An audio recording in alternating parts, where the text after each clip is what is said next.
Hello, everyone. My name is Okunda Mary Cynthia, a lawyer at Onisa Agbakoba Legal. With me here is Beverly, a partner at Onisa Agbakoba Legal. Hello, everyone. My name is Beverly. Thanks for having me, Mary Cynthia.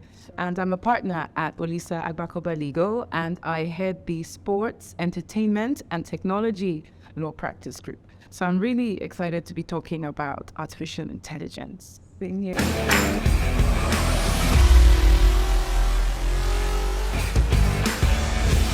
That's right. I'm very happy to have you here. Today we're going to be talking about a very trendy topic, artificial intelligence. So, Beverly, what is artificial intelligence?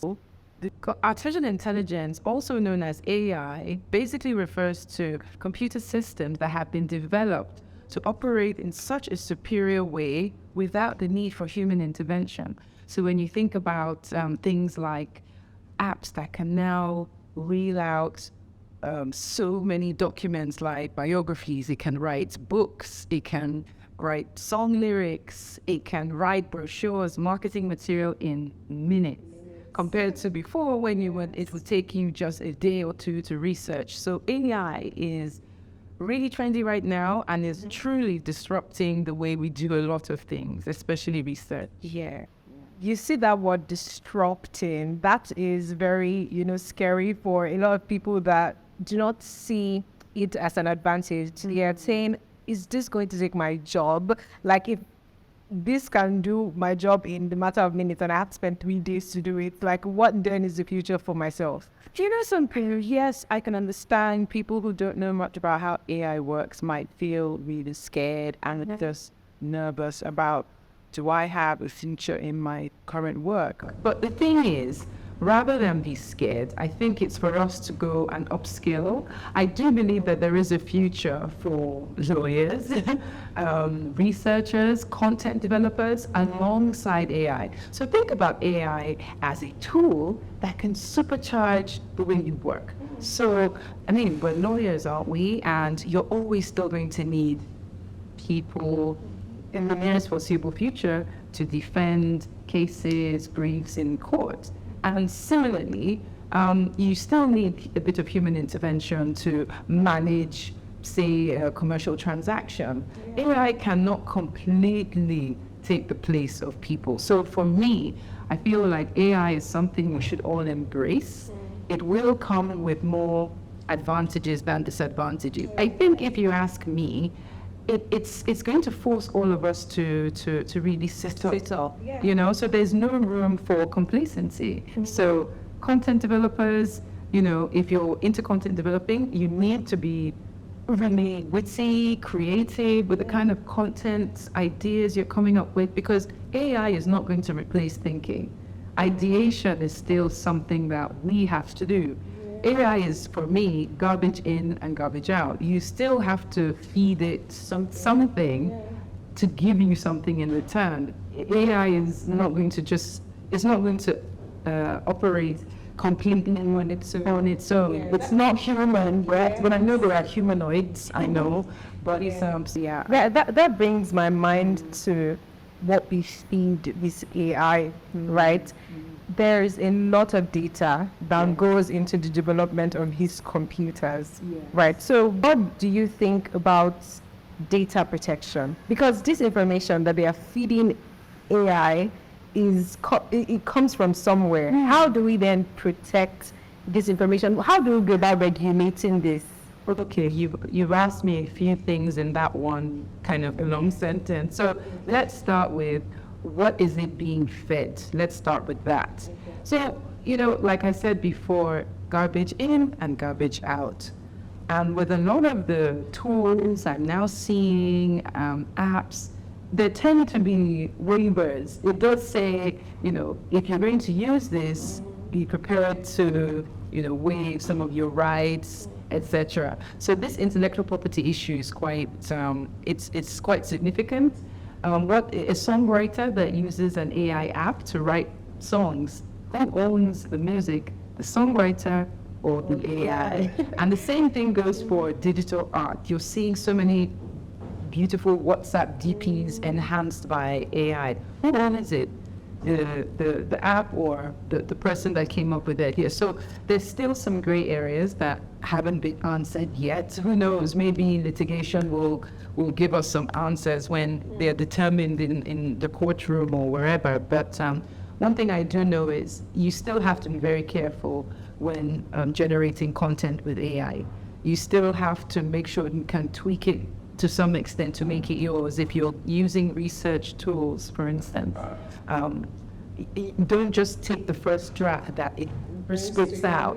You should still adjust it to really make it yours. Otherwise, I do foresee some problems where people are running similar queries and they just use it word for word, and that's where the danger lies. It's not meant to supplant our creativity. It's meant to enhance it. It's meant to, you know how they say writers sometimes have writer's block and they just can't get the words out. So it's meant to give you like this landing pad, launch pad to take off from. It's not meant to completely replace your input. So I think we need to, it's almost like there needs to be some kind of tagline, like use responsibly. Like how alcohol has drink responsibly, don't drink or drive. Yeah.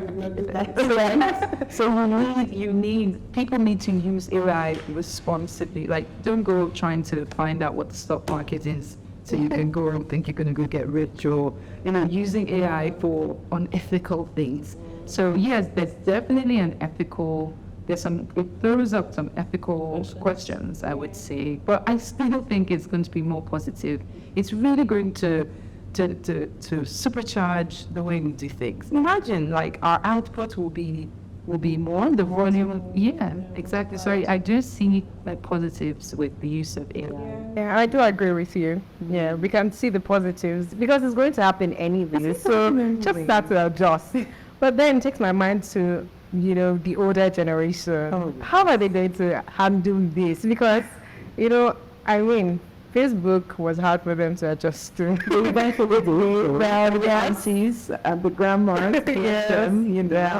They eventually. So how do you think, what advice would you give to the older generation, right? And then what advice would you give to the younger ones? Although, Mike, we've gotten enough advice, I'm sure we have. So, yeah.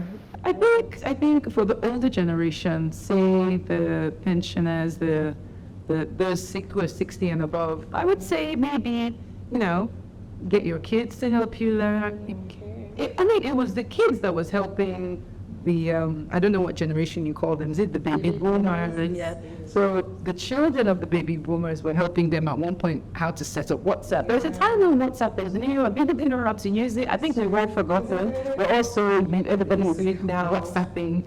But I think now we're entering another phase of tech, a huge phase. This is a really massive phase coming, as massive as when Facebook launched, when Instagram came on. So this is the next massive phase. I think getting support. If anybody is smart, they will set up courses for older people, right? If anyone is smart, they will focus training for older people. Just support groups, their children. But it's advisable that they don't get left behind. No one really ought to get left behind because it's just going to facilitate the way we work. I mean, think about it this way. Imagine a pensioner, maybe she's even a widow, and she's looking, and maybe she used to write, a long time ago in her active career in life. She could potentially extend her career because she's now got access to AI, and I do believe that with the democratization of AI, prices will fall. It might seem maybe a little high when it comes out, but I do believe in 2 years, the prices will drop. So that means people can earn for longer. Retirement, in fact, I think 60 is too early if you ask me, but I know there's tax implications. I know, but I'm excited by the monetization opportunities that everybody will be open to. Young people are already killing it right now, the digital economy. We need to include the older people into that digital economy. I think they are the kind of like the missing lane. Yeah, they should also they should carry on if they want to carry on making money and easy. They don't have to go into an office. They don't have to stress out. It suits their more relaxed lifestyle. You can write when you want. I mean, that age group has it has its own, how would I say, like how you got the Gen Z and how much they're worth. So pensioners are worth a huge chunk of the economy, because don't forget, they've got savings. They probably got more savings than the younger ones. So they've got disposable income. So why not bring them in, Yeah. Someone should set up a program so they can learn how to use all these tools. So yeah, no one should be left behind. That's very sound advice. Thank you. So what's the plan, or how do you see legal, interfering with AI? Okay, so the intersection between legal and AI. Yes. I do see a lot of opportunity. Already we see, maybe more so in the Western world than here, legal case management, managing research. That will be massive, because as we know, a lot of money goes into research. In the number of juniors, for instance, that would engage just to prepare briefs, research for days, weeks, and now the idea that AI can do that in days, what would take humans weeks. So I see legal research being disrupted massively.